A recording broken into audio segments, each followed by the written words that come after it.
தருமிக்கு பொற்கிளி அளித்த படலம். சிவபெருமானின் திருவிளையாடல்கள் எண்ணற்றவை. ஏழை ஒருவரின் கண்ணீரை துடைத்த சிவபெருமானின் அருளை பற்றி தான் இன்னைக்கு நாம பார்க்க போறோம். இந்த நிகழ்வு நடந்த இடம் பழமையான புனித நகரமான மதுரையில தான். முன்னொரு காலத்துல மதுரைய செண்பக பாண்டிய மன்னன் ஆட்சி பண்ணிட்டு வராரு. ஒரு நாள் மன்னனுக்கு ஒரு சந்தேகம் வந்தது. பெண்களின் கூந்தலுக்கு இயற்கையாகவே மனம் இருக்குமா அல்லது இருக்காதா என்பதுதான் அவரோட சந்தேகம். இந்த சந்தேகத்திற்கு சரியான பதிலை தருவவங்களுக்கு பொற்காசுகள் தருவதாக மன்னன் அறிவிக்கிறாரு. இதே மதுரையில தருமின்னு ஒரு ஏழை மனிதன் வாழ்ந்துட்டு வராரு.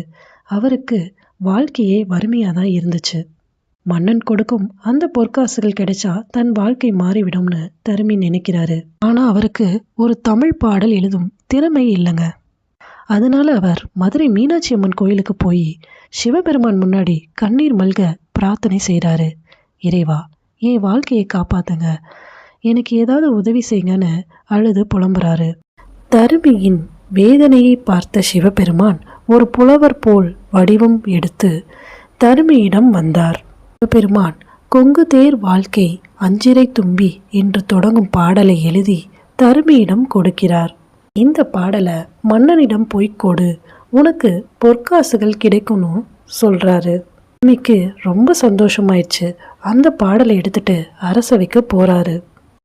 தருமி அந்த பாடலை வாசிச்சதும் மன்னன் மகிழ்ந்து பொற்காசுகளை கொடுக்க போறாரு. அங்கிருந்த புலவர்கள்ல ஒருவரான நக்கீரர் இந்த பாடல்ல குற்றம் இருக்கிறது அப்படின்னு சொல்லி தருமிக்கு பரிசு கிடைக்க விடாம தடுத்துடுறாரு. இதனால சிவபெருமானே புலவராக அரசவைக்கு வந்து நக்கீரரோட வாதம் செய்கிறாரு. ஆனால் நக்கீரர் தன் கூற்றில் உறுதியாக இருக்கிறனால இறைவன் நெற்றிக்கண்ணை திறக்கிறாரு. பார்த்த நக்கீரரோ நெற்றிக்கண் திறந்தாலும் குற்றம் குற்றமே அப்படின்னு சொல்றாரு. இப்போது சிவபெருமான் தன் உண்மையான திருவுருவத்தை காட்டுறாரு. அதை பார்த்து அங்கிருந்து அனைவரும் இன்புற்று இறைவனை கீழே விழுந்து வணங்குறாங்க.